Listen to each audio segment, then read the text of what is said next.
Bonjour à tous et bienvenue sur le plateau de Bonjour chez vous. Aujourd'hui, notre thème du jour est « Que se cache-t-il derrière la Sainte Seine ?» Bonjour à tous. Bonjour Evelyne. Aujourd'hui, donc, nous allons parler de la Sainte Seine et nous allons prendre la Sainte Seine avec nos amis, nos frères et sœurs téléspectateurs. C'est ça, Frank? En effet, le lundi de Pâques. Le lundi de Pâques, exactement. Donc, oui. Et scène avec un C, et non pas comme une scène de cinéma. Non. Pendant longtemps, j'avais fait la confusion. Je t'avoue que moi aussi, pendant longtemps, on parlait de Sainte-Seine. Bah, pourquoi pas, ça avait l'air sain comme moment. Donc avec un C ici, comme du latin, donc le repas, le saint repas. Mais effectivement, j'allais le dire, tu vois. J'allais le dire. Mais bon, mon latin étant un peu rouillé, tu sais, j'ai pas voulu prendre de risques. Effectivement, Frank, comme tu l'as dit, le lundi de Pâques, donc c'est la belle opportunité pour parler de ce thème. Et Jonathan, on va rester dans le thème avec toi. Tu vas nous parler dans Pasteur, j'ai une question. Tu vas répondre à une question. Tu veux que je la lise ? Oui, concernant qui doit prendre la Sainte Seine. Les conditions, c'est ça. Quelles sont les conditions pour pouvoir prendre la Sainte Seine ? Ça va être compliqué, mais on va essayer. On va essayer. On compte sur toi. Nadine, on reste toujours sur la Sainte Seine. Tu nous présentes un livre de Derek Prince. De Derek Prince, La puissance de la Seine, un livre qui vient expliquer tout ce qui se cache derrière la Sainte Seine. Bah alors pourquoi faire cette émission ? On se le demande. C'est pas, on peut t'envoyer le livre à tout le monde. Voilà. Et Aurélie, on va terminer avec toi. Tu auras un témoignage d'une guérison. Oui, une guérison instantanée d'une jeune femme pendant qu'elle regardait Prière inspirée. C'est génial, tout ça, une très belle émission en perspective pour ce lundi de Pâques. Et on commence avec toi, Frank, dans la pensée du jour.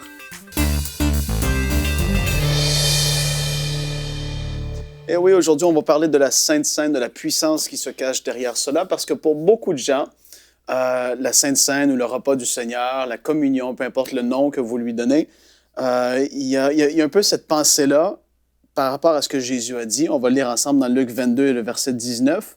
Ensuite, il prit du pain et après avoir rendu grâce, il le rompit et il le leur donna en disant « Ceci est mon corps qui est donné pour vous.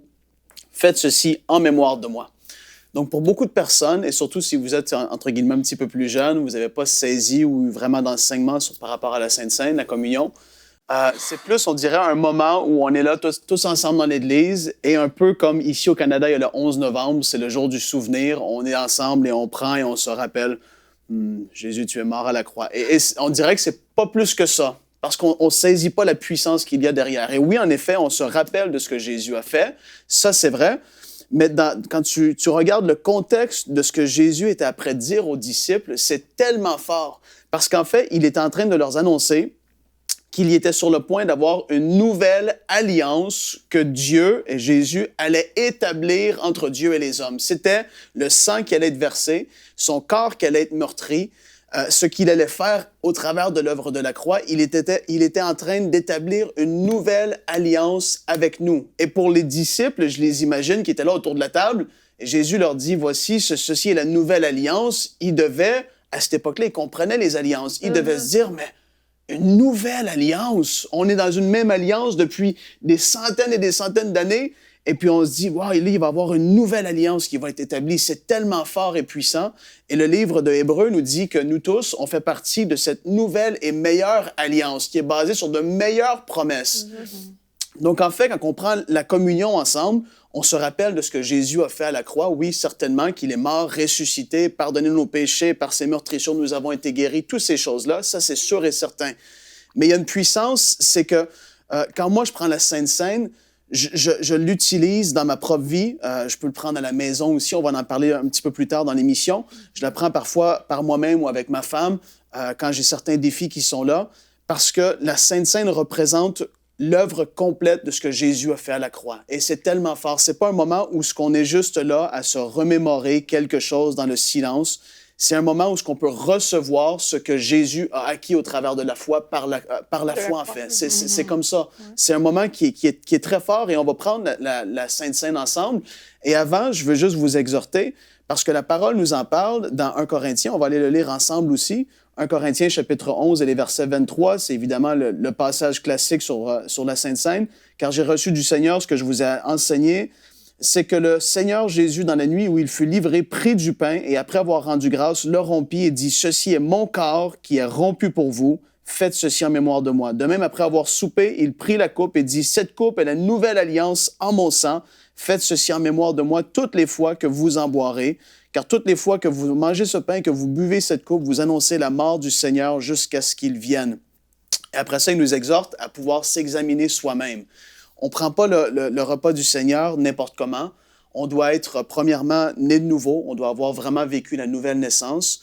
Et avant, moi, c'est quelque chose que je fais aussi. Je m'examine moi-même avant de prendre le repas parce que c'est quelque chose qui est très sérieux et qu'on doit prendre au sérieux. Et c'est quelque chose qu'on a l'habitude de faire dans nos églises une fois par mois. Certains, c'est une fois par semaine. D'autres, c'est un peu irrégulier comme ça. Mais quand tu regardes à la parole, nous, c'est devenu un peu comme un truc symbolique, si on veut, qui se fait une fois par mois. Aujourd'hui, c'est la communion. Quand tu regardes dans Actes chapitre 2, la parole nous dit que tous les frères et les sœurs et les apôtres, ils persévéraient dans l'enseignement des apôtres, dans la communion fraternelle, dans la fraction du pain et dans les prières. Et ça nous dit qu'ils prenaient cela d'une façon qui était plus régulière, ils persévéraient là-dedans, et c'est quelque chose qu'on doit prendre au sérieux. Fait qu'aujourd'hui, la Sainte Seine, je veux que tu t'en rappelles, c'est pas un moment où est-ce que tu fais juste te rappeler que Jésus est mort sur la croix uniquement comme un moment de souvenir qui est solennel. C'est bien plus fort que ça. C'est qu'il est en train d'établir une nouvelle alliance entre toi et Dieu, une alliance qui était remplie de promesses, et que lorsque tu prends la Sainte Seine comme ça, tu, entre guillemets, tu peux activer les promesses de Dieu dans ta vie. Quand tu la prends avec foi, tu dis, c'est ton sang qui a été versé pour moi, c'est ton corps qui a été meurtri pour que je puisse recevoir toutes ces choses-là. Et tu relâches ta foi à ce moment-là et puis tu vis des percées, en fait. Donc, je voulais juste ramener un peu ce principe-là. En 3 minutes, j'ai pas énormément de temps de parler sur la Sainte Seine, mais je voulais établir juste un fondement et vous faire réaliser que c'est un peu différent de ce que peut-être vous avez vécu jusqu'à présent. C'est un moment solennel dans l'Église où personne parle. Non, c'est tellement puissant et fort. Et on va continuer d'en parler dans la discussion. Et restez avec nous si vous voulez aller préparer. Faites juste prendre un pain, un jus, quelque chose à la maison. Ça n'a pas besoin d'être un pain spécial ou quoi que ce soit. Faites juste le préparer, puis attendez-vous à vivre de grandes choses aujourd'hui avec nous. Amen, amen. Effectivement, vous pouvez déjà vous équiper à la maison pour pouvoir prendre la Sainte Seine avec nous dans quelques minutes. Merci, Frank, pour cette pensée qui n'a pas duré 3 minutes, mais 5 minutes. Encore là, c'est comme... Ça, c'est même pas une... C'est relatif, le temps. C'est même pas une introduction à une prédication, Evelyne. Je voulais juste préciser. OK. La Sainte Seine, c'est vrai que pour certains, c'est un peu compliqué à comprendre. Alors, on fait ça le dimanche à l'église et puis on le fait tous ensemble. Et puis, c'est un moment qui, en tout cas, paraît très solennel, un moment important. Mais c'est vrai qu'on n'a pas tous forcément reçu, que ce soit d'enseignement ou même de révélation personnelle par rapport à la Sainte Seine. Puis, on va s'efforcer aujourd'hui dans cette émission, comme tu as commencé à le faire, à creuser un petit peu davantage et puis aller un peu plus loin que simplement le souvenir, bien que le souvenir, c'est un premier point, ça en fait partie. Ouais. Mais il y a plus encore, on va essayer d'aller un petit peu plus loin. Et Frank, tu as commencé dans ta pensée, à la fin de ta pensée, tu parlais que justement, il y avait plus. Et tu citais qu'on pouvait recevoir quelque chose au moment de la Sainte Seine. Il y a comme un point de contact, en fait, qui se fait. C'est tellement fort parce que moi, la première fois que j'ai reçu un peu cette révélation-là, où j'ai entendu quelqu'un témoigner par rapport à ça, je traduisais un prédicateur qui était là à Montréal, qui vient des États-Unis. Et il avait été guéri du cancer lorsqu'il était un jeune enfant, à 9 ans, au travers d'une prédicatrice. Mais en tout cas, plus tard dans sa vie, dans la quarantaine, peut-être début cinquantaine, je me souviens plus de tous les souvenirs, mais il a été frappé une 2e fois par un cancer qui était du foie, je crois. Je crois que c'était du foie, je crois. Et le médecin lui avait dit, en fait, c'est rendu phase 4, il n'y a plus rien à faire. C'était un prêcheur, hein, il voyait les gens guéris, tout ça, et puis c'était fini, monsieur, à la prochaine. Et donc, lui, évidemment, c'est un homme de foi, il prie pour les malades, il croit dans la guérison divine et tout ça, et il m'a raconté ça dans le bureau 1 à 1. Il m'a dit, tu sais, Frank, c'est tellement puissant ce que Jésus a fait. Là, il a commencé juste à m'exhorter. Et puis, j'étais là devant lui, il m'a dit, Il dit, qu'est-ce que j'ai fait? Je suis retourné chez moi. Il dit, moi, ma femme, à tous les jours, lui, je crois que ça l'a pris à peu près 2 semaines qu'il a eu vraiment le résultat, mais il a dit, on a pris la Sainte Seine à tous les jours. Et puis moi, j'avais jamais vu cet angle-là de la Sainte Seine, en fait, à quel point c'était fort. Et même, il me disait ça, et dans ma tête, ça tournait. La Sainte Seine, on prend ça, on se rappelle, et puis... pourquoi tu... Et puis là, il dit, pendant 2 semaines, on a pris la Sainte Seine, et puis je croyais que je recevais ce que Jésus a accompli à la croix au travers de ce qu'il a fait. Il dit, je suis retourné voir le médecin quelques semaines après, et c'était entièrement parti. Alléluia! Et là, j'ai fait, wow! Il y a une puissance, il y a quelque chose. Et là, j'ai commencé justement à creuser beaucoup plus par rapport à notre alliance, la Sainte Seine, ce qu'il y a derrière ça. Et entre guillemets, drôlement, on ne voit pas dans les évangiles nullement des apôtres, de ceux qui prêchaient, qui sont morts de maladie ou quoi que ce soit, parce que moi, je crois qu'ils avaient vraiment la révélation de l'alliance, de ce que Jésus avait établi pour eux au travers de l'œuvre de la croix. C'est pas uniquement en faisant ça.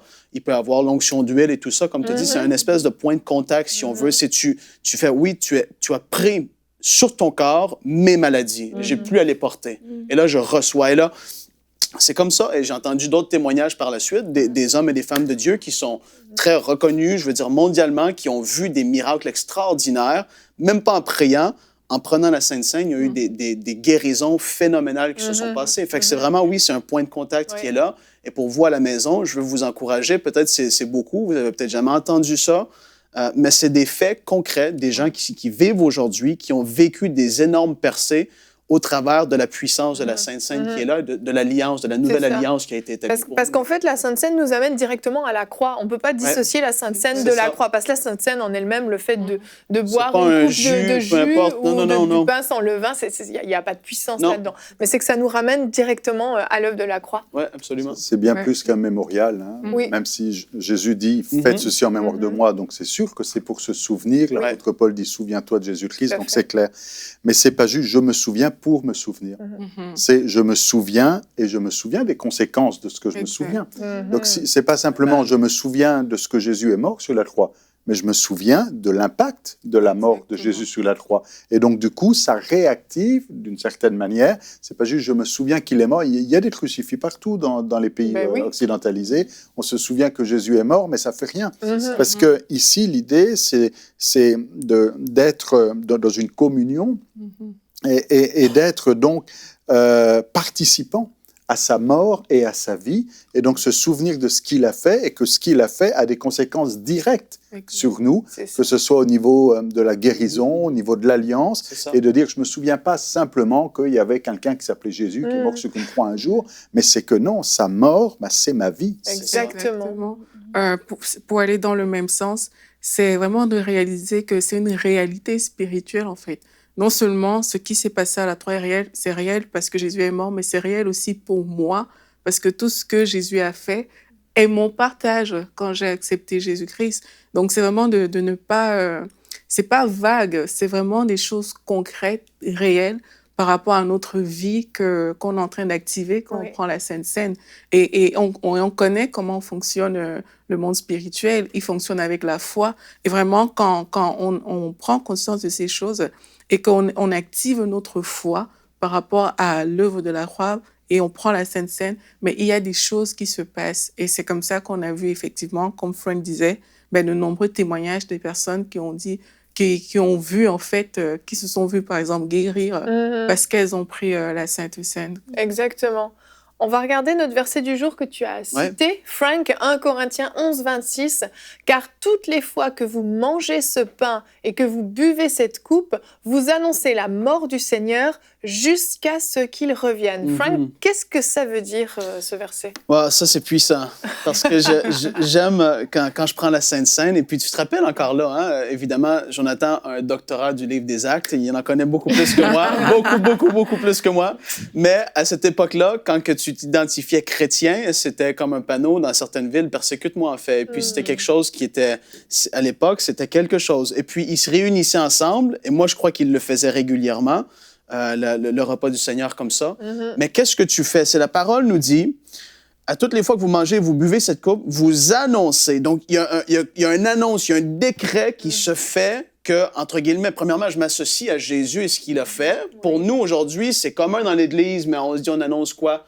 Pour les incroyants, pour les gens autour de nous, quand ils voient les gens qui prennent la communion, ils disent, wow, ils annoncent, c'est des gens de foi, c'est des gens qui ont mis leur confiance en Jésus. C'est supposé être ça, en tout cas. On annonce au monde spirituel qui est là, autant que naturel, on annonce la mort du Seigneur. La mort du Seigneur, c'est pas juste qu'il est mort et ça le finit là. On le sait, la bonne nouvelle de Jésus, c'est qu'il est mort et il est ressuscité dans la gloire et il est vivant encore aujourd'hui. Donc, encore là, on annonce la mort du Seigneur, ce qu'il a fait. Et non seulement ça, on annonce qu'il revient bientôt. Et même au temps des apôtres, ils croyaient que c'était bientôt. Aujourd'hui, on croit que c'est bientôt. On annonce qu'il est mort, ressuscité, et qu'il revient bientôt. Et on annonce publiquement notre foi lorsqu'on fait cela, en fait, entre frères et sœurs et tout ça. Et quand tu réalises, c'est quoi? Tu dis, wow, c'est pas juste encore là le fait d'un rituel, c'est devenu très cérémonial. C'est rendu, à cause de toutes sortes de raisons, les gens ont vu la communion, mais non, c'est tellement puissant ce qui se passe. Et quand tu identifies, on revient à ça parce que je veux que les gens comprennent cela à la maison. Quand tu places ta foi dans ce que Jésus a fait, tu l'as dit à Evelyne, il n'y a aucune puissance dans le fait de manger un morceau de pain. Moi, chez moi, je le fais avec un morceau de pain normal que je me fais des sandwichs avec. C'est pas le pain qui a quelque chose. Mais non. Il n'y a rien de mystique. Non, pas du tout. C'est en esprit. C'est ce pain, Jésus, quand il a dit « Ceci est mon corps », mais c'était pas le pain qui était son corps. C'est en esprit, il allait se passer quelque chose à son corps qui est rompu pour vous. Et c'est pour ça qu'il a dit « Ceci est mon corps qui est rompu ».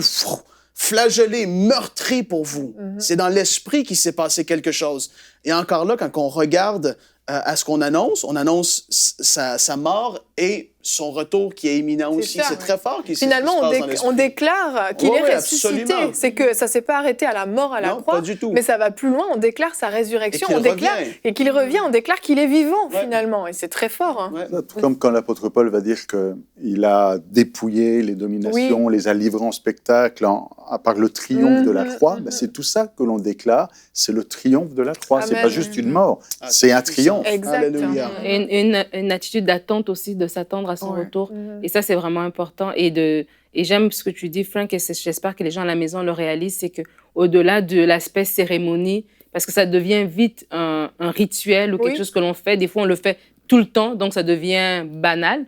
Des fois, on le fait qu'une seule fois par mois, donc ça devient, bon, faut que je me prépare, c'est la Sainte Seine dimanche prochain. Mais on devrait tout le temps être dans une attitude où est-ce qu'on est prêt, où est-ce qu'on peut partager ce vin et ce pain, parce qu'on a justement ce regard-là par rapport à cette réalité spirituelle. Quand il a dit aux apôtres, il faut que vous allez manger mon corps et boire mon sang, il y en avait qui étaient choqués. Mais oui. Mais parce qu'ils le comprenaient avec des oreilles naturelles. Et vraiment d'arriver à ce point, comme tu dis, de le comprendre spirituellement, de voir qu'est-ce qui s'est passé à la croix et qu'est-ce que la Sainte Seine représente. Exactement. Mais peut-être tu vas parler de ça. C'est dans ce livre que j'avais lu. Tu peux en parler quand même. De quel livre parles-tu? Le livre de Derek Prince. La puissance de la Sainte Seine, que j'avais lu la phrase aucun autre passé que la croix et aucun autre avenir que son retour. Et quand on vit juste vraiment en pensant à l'œuvre de Jésus et tout, et qu'on se souvient comme ça de son retour, en fait, moi, je pense sincèrement qu'il y a beaucoup de choses qui seraient éliminées de nos vies même si vraiment on se focalisait sur le fait que Jésus soit mort, ressuscité, et le fait que Jésus revienne bientôt. Et prendre la Sainte Seine, vraiment, ça nous permet aussi justement de se focaliser sur tout ça. Et ça permet même de faire du ménage par rapport à notre vie de tous les jours. Ça permet de s'approprier des promesses. Ça permet de vivre une vie dont le but est de glorifier Dieu. Parce que quand Jésus est mort à la croix, c'était ça le but aussi. Et ça, c'est quelque chose qu'on ne devrait pas juste passer à côté. On devrait vraiment prendre le temps de vivre avec ça. Vraiment. Et Frank, donc tu disais, toi, tu prends la Sainte Seine à la maison, donc on peut encourager les gens qui sont à la maison à justement préparer leur jus, leur pain. On va pouvoir prendre un petit moment pour prendre la Sainte Seine avec eux et puis justement mettre en pratique tout ce dont on a parlé pendant cette émission. Ouais, des fois, on peut penser que c'est un interdit si on n'est pas à l'église, il n'y a pas de pasteur, parce qu'on se dit que c'est quelque chose de tellement sain. Et ce l'est, mais je veux dire, on peut le faire à la maison. Moi, c'est quelque chose, je l'ai fait récemment avec ma femme aussi. Encore là, on veut une percée dans un certain domaine et on se rappelle, et comme tu as dit, c'est clair, Nadine, quand on prend cela, oui, on se rappelle de tout ce que Jésus a fait pour nous. Les gens, soudainement, ont l'impression, là, je dois mettre ma vie en règle, parce que là, je vais prendre la Sainte Seine, justement. Et puis, ben, c'est bien, oui, que c'est pas à cause de ça que tu devrais mettre ta vie en règle. Tu devrais vivre normalement dans la sainteté et tout ça.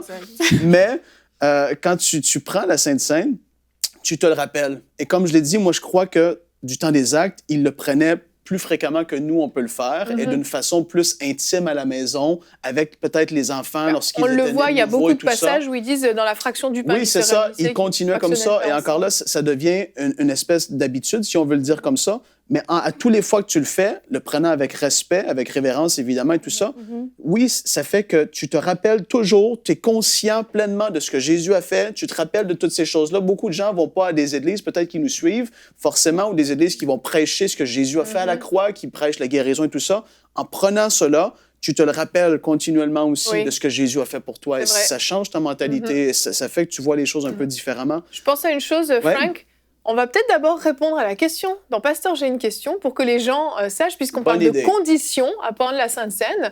On va peut-être s'examiner soi-même avant de prendre la Sainte Seine. Donc, Jonathan, si tu veux bien, avant la Sainte Seine, on va répondre à la question de Georgette de France qui nous a demandé justement quelles sont les conditions pour pouvoir prendre cette fameuse Sainte Seine dont on parle. Donc déjà, Jonathan, y a-t-il des conditions? C'est une bonne question. Ah, bravo Georgette, question validée. C'est une bonne question, mais elle n'est pas facile parce qu'il n'y a pas de réponse évidente. Déjà, dans chaque église, on va se poser la question qui peut prendre la Sainte Seine. C'est une des premières conditions. Est-ce qu'il faut avoir quel âge? Est-ce qu'il faut être baptisé? Alors, il y a plusieurs réponses et parce qu'il y a plusieurs façons de comprendre les choses. Déjà, dans un premier temps, Jésus dit « buvez-en tous ». Apparemment, il n'y a pas de condition, c'est pour tout le monde. Mais dans d'autres milieux, on va dire, ben non, la communion, la Sainte Seine, c'est seulement pour ceux qui sont baptisés. Alors, il y a une petite logique derrière. Moi, j'étais dans une église comme ça, puis je me suis dit à un moment donné, mais c'est marqué où? C'est pas marqué quelque part. Mais dans une église, on peut pas être dans le désordre et de dire, bon, bah, celui qui veut, à un moment donné, il faut donner des principes et être capable de répondre à cette question. Qui et quelles sont les conditions? Donc, dans la logique, Jésus parle à ses disciples. Donc, on va dire, pour prendre la communion, il faut être disciple. Et quand il dit « buvez-en tous », il parle à ses disciples. Donc, il faut être disciple. D'autres vont un peu plus loin en disant avec Matthieu qu'on est disciple en étant baptisé. Faites de toutes les nations des disciples en les baptisant au nom du Père, du Fils et du Saint-Esprit. D'autres vont dire on peut être disciple sans être baptisé. Donc, ce qu'il faut déjà, c'est être soumis à la façon de faire de votre église. On ne va pas faire de révolution ici. Il y a certaines églises où il faudra être baptisé pour prendre la communion, puis il faut respecter parce que c'est l'ordre qui est dans cette église. Dans d'autres églises, ce ne sera pas une condition, on va dire qu'il faut être disciple, c'est-à-dire être né de nouveau. C'est ça, donc né de nouveau, ça c'est une condition sine qua non. C'est une condition importante, oui. Maintenant, après, c'est quel âge? Il y en a qui vont dire, est-ce qu'un enfant peut prendre la communion? Et j'ai vu des églises où, en arrivant au Canada, j'étais surpris, en arrivant de France, en disant, ah, c'est quoi cette église où des enfants prennent la communion? Je me suis dit, à partir de quel âge est-ce qu'on peut prendre la communion? Mais là encore, ça va être une question de discipline dans l'Église et d'autorité. De la même manière que peut-être dans un prochain pasteur, j'ai une question, on pourra se poser la question. Je donne des idées pour ceux qui veulent poser des questions. Poser la question à partir de quel âge on peut être baptisé. Mais oui, c'est vrai, c'est une bonne question. C'est ce genre de questions-là. Alors, bon, on respecte. Mais ça, c'est aussi un peu à l'appréciation peut-être des parents qui connaissent aussi la vie de leurs enfants, parce que le pasteur peut difficilement dire ça. C'est ça. Mais en fait, on arrive maintenant avec Corinthiens puis aux conditions où la condition clé, c'est de discerner. De discerner le corps de Christ. Le corps de Christ, c'est l'Église. Le corps de Christ, c'est ce que Christ a fait et c'est ce qu'il a accompli à la croix. Donc, la condition, si je peux dire, ou la seule et l'unique condition pour prendre la Sainte Seine, ou si ce n'est de prendre juste un morceau de pain et puis de boire quelque chose et qui n'ait aucun effet et aucun impact, c'est qu'il faut comprendre ce qui se passe. Et donc de discerner ce que Christ a fait à la croix et que quand on prend cette communion, eh bien, on s'associe et on vit quelque part. On n'est pas juste en train de se souvenir, mais on est en train de s'approprier l'alliance, les promesses, les conséquences, la bénédiction de la mort de Jésus à la croix pour nous et de sa résurrection. Donc, c'est la condition clé.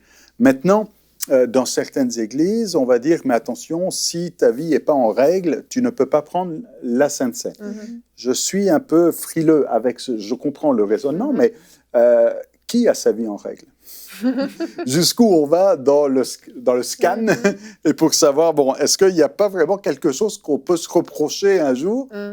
Si on met du détail, on aura toujours quelque chose à se reprocher parce qu'on est loin d'être parfait. Et des fois, on a des choses.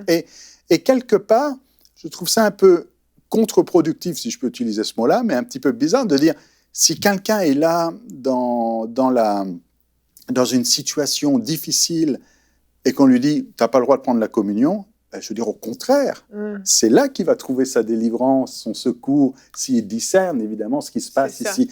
Et de la même manière, je trouve ça un peu spécial quand dans certaines églises on met sous discipline. Bon, il y a un reliquat catholique derrière ça où on excommuniait, c'est-à-dire on interdit de prendre la Sainte Seine, excommunier, de dire bon, si quelqu'un a fait une bêtise, il est privé de Sainte Seine pendant 1 mois ou pendant 2 mois. Il y a certaines églises qui mettent sous discipline et le résultat c'est on prend pas la communion. Non, c'est pas comme priver de dessert un enfant ici. Au contraire, si quelqu'un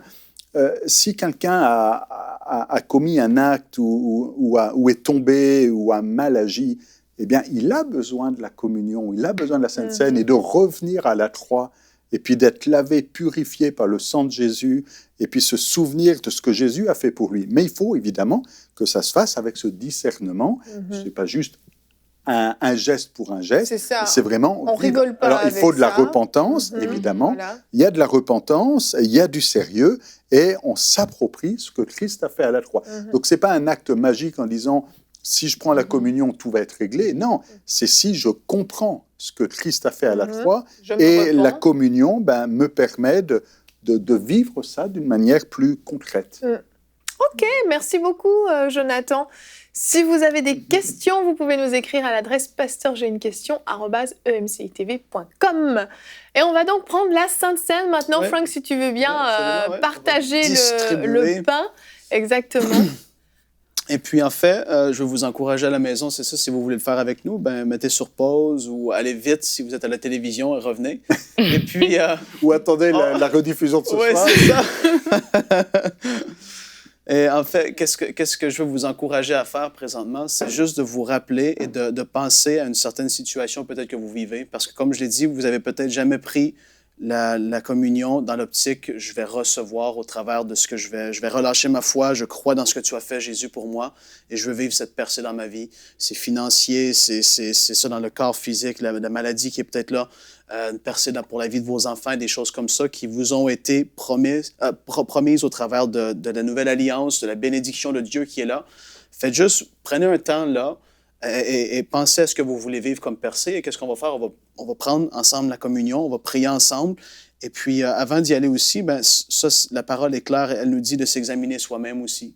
Et je crois personnellement qu'avant de prendre la communion, c'est important de pouvoir s'examiner soi-même. S'il y a vraiment quelque chose qui est là, si tu sais que tu dois pardonner à quelqu'un, s'il y a quelque chose qui doit être fait, fais-le avant de prendre la communion. Vraiment, fais-le, je t'encourage à le faire. Fait qu'on va juste prendre un petit moment pour s'examiner soi-même avant de prendre la communion ensemble.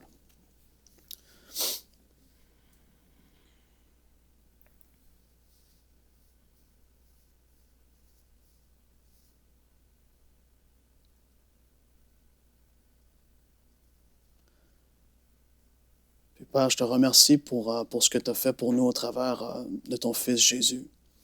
Je te remercie, Jésus, d'être allé jusqu'au bout de la croix pour pouvoir nous pardonner de tout péché. Tout a été effacé, on veut t'en remercier. Et je veux te remercier parce que ton corps a été meurtri afin que nous soyons guéris, nous dit 1 Pierre 2, 24. Par tes meurtrissures, nous avons été guéris. On veut t'en remercier.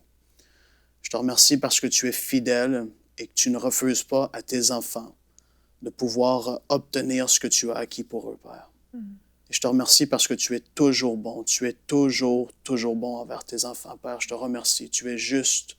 Tu es fidèle. Fidèle à toutes tes promesses. Et Jésus t'avait dit que ceci était ton corps qui avait été rompu pour nous.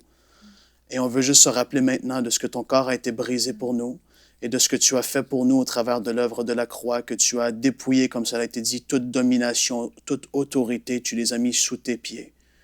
Tu as porté les maladies du monde. Tu as été fait, tu as porté la malédiction. Galates 3,13 nous dit, car quiconque est maudit, celui qui est pendu au bois.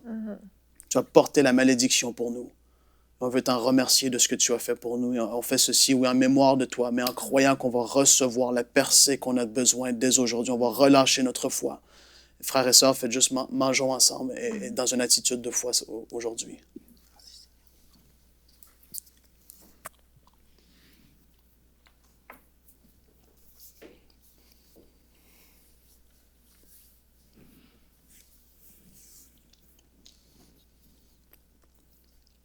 Je te remercie pour les guérisons.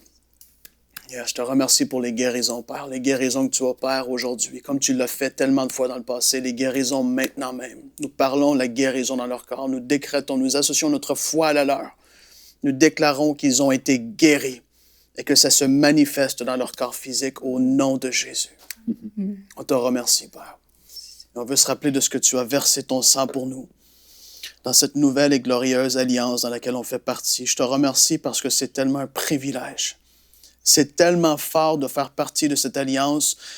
Ton sang qui a été versé, tu as complètement effacé tous nos péchés. C'est glorieux et je veux t'en remercier, Seigneur. Je te remercie pour ce que tu as fait pour nous. Et on fait ceci en mémoire de toi encore une fois, et croyant que tu vas agir encore dans nos vies. Et on te remercie parce que oui, comme ça a été dit, tu es mort, ressuscité et tu reviens bientôt. Et Père, je te remercie pour même peut-être la conviction que ça va porter dans le cœur de certaines personnes maintenant de pouvoir vraiment vivre en règle, régulièrement, quotidiennement, de ne pas jouer avec le péché. Mais ce que tu as fait t'a coûté tout. Et on fait ceci en mémoire de toi aujourd'hui.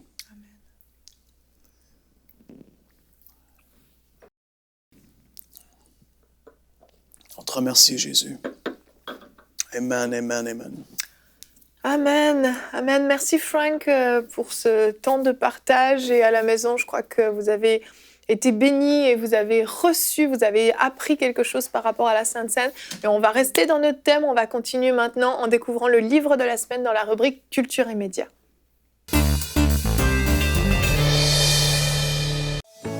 Découvrez le livre de la semaine.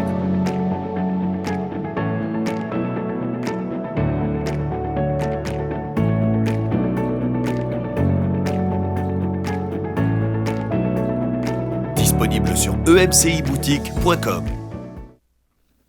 Nadine. Amen, amen. Alors, on passe à La puissance de la scène, ce livre de Derek Prince. Derek Prince est un homme de Dieu britannique qui était né en 1915, donc quand même ça remonte un petit peu, mais il est décédé en 2003, donc quand même, il a eu un grand ministère de plus de 30 ans, il a écrit énormément de livres, et dans un de ses livres, c'est La puissance de la scène. Alors, un peu comme Frank a parlé pendant l'émission, c'était vraiment une explication de qu'est-ce qu'est la Sainte Seine, une explication de ce qu'est la Sainte Seine au niveau de la proclamation, au niveau de l'annonce, l'attente du retour du Seigneur, au niveau de ce que ça fait, le souvenir de ce que Jésus a fait, de ce que nous nous approprions. Il explique clairement l'alliance qui était par Melchisédek avec Abraham, parce qu'on pense que des fois la Sainte Seine s'est manifestée autour que Jésus lui-même, quand il a dit vous allez rompre ceci mon corps, ceci mon sang, mais il remonte même à avant, que dès la Genèse, on avait déjà la Sainte Seine qui était présente, et comme la Bible dit dans Hébreu que Jésus,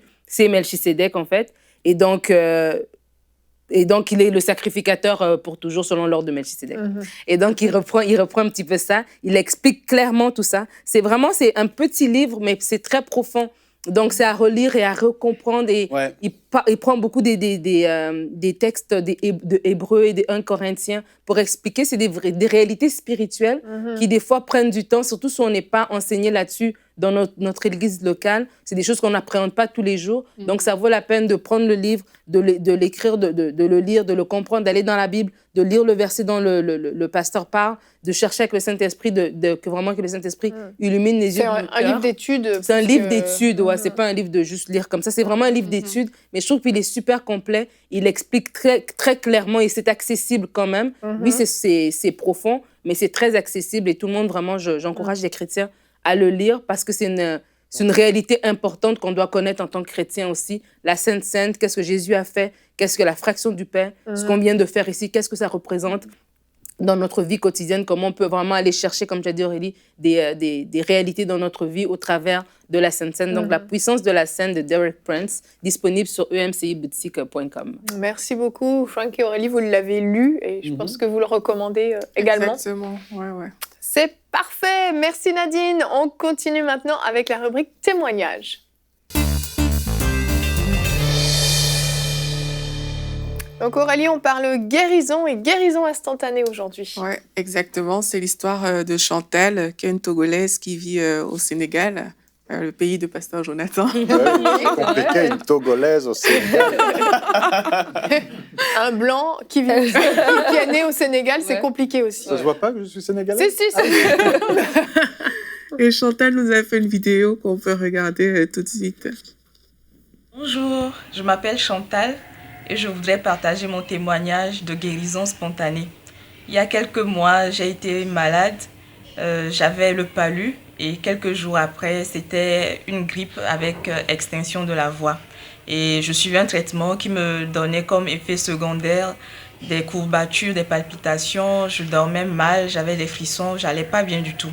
Et une nuit, j'en pouvais plus et je me suis rappelé qu'une de mes amies m'avait envoyé quelques mois avant cela une prière. C'était la prière avec Pasteur Jérémie, la prière contre 150 maladies. Et je me suis dit, il me faut cette prière-là. J'étais tellement mal que j'ai écouté cette prière-là. Et avec foi, à chaque fois que le pasteur citait une maladie et qu'il disait, tu es guéri, je disais Amen, Amen, avec foi. Et instantanément, les douleurs sont parties. La fièvre est tombée, je me sentais très bien, plus de palpitations, plus de frissons. Je me sentais tellement bien que je me suis endormie 5 minutes plus tard. Et c'était ma première nuit complète après plus d'1 mois et demi. Vraiment, par ces meurtrissures, nous avons été guéris. Et je voudrais encourager tous les malades à y croire et à recevoir leur guérison. Merci, soyez bénis. Gloire à Dieu. On aime. Oui, vraiment, gloire à Dieu. Et puis, ce qu'il faut savoir, c'est que sa maladie avait duré comme plus d'1 mois. Ben oui, c'est et vraiment, elle avait des symptômes qui étaient désagréables. Et elle ne dit pas forcément tout ce qu'elle avait dans la vidéo, mais quand elle nous a écrit, mais elle a dit qu'elle avait elle suivait un traitement qui lui donnait des effets secondaires. Et là, il y avait des courbatures, des douleurs articulaires, musculaires. Elle dit qu'elle avait l'impression que sa tête allait exploser. Elle n'arrivait même plus à tenir comme sa tête sur son cou. Elle attachait toujours sa tête avec une espèce de foulard. Elle ne supportait plus le poids de sa tête, en fait. Elle avait plein de fièvre et de frissons. Donc, c'était vraiment quelque chose d'assez difficile pour elle.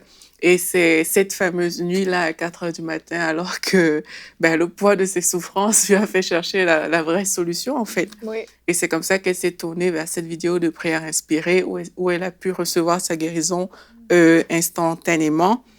Et là, vraiment, on peut que bénir le Seigneur, en fait, pour elle, parce que là, on a vu comment elle a activé sa foi, mais par rapport à l'œuvre de la croix, en fait. Et aujourd'hui aussi, c'est de ça qu'on a parlé, alors qu'on parlait de la Sainte Seine. C'était vraiment d'activer sa foi pour que tous les bénéfices de l'œuvre de la croix deviennent notre partage. Et je pense vraiment que les personnes qui nous écoutent, alors qu'elles ont choisi aussi de mettre leur foi en Dieu, elles aussi, elles vont vivre ces bénéfices de la croix. Et il y aura des guérisons pour plusieurs personnes qui nous ont suivis et qui ont pris la Sainte Seine avec nous aujourd'hui. Amen. Merci pour ce témoignage, Aurélie, et merci à la sœur qui a partagé son histoire aussi. Si vous avez des témoignages à nous partager par rapport aux émissions, écrivez-nous à l'adresse témoignage@emcitv.com. Vous pouvez faire une vidéo ou pas, libre à vous. Vous pouvez même témoigner de manière anonyme. L'important, c'est de rendre toute la gloire à Dieu. Amen. Et si vous avez un témoignage par rapport à la Sainte Seine, le temps qu'on a pris aujourd'hui, peut-être la révélation que vous avez eue, vous pouvez nous écrire également. On se réjouit toujours de voir ce que Dieu fait dans la vie de nos chers frères et sœurs qui nous suivent régulièrement.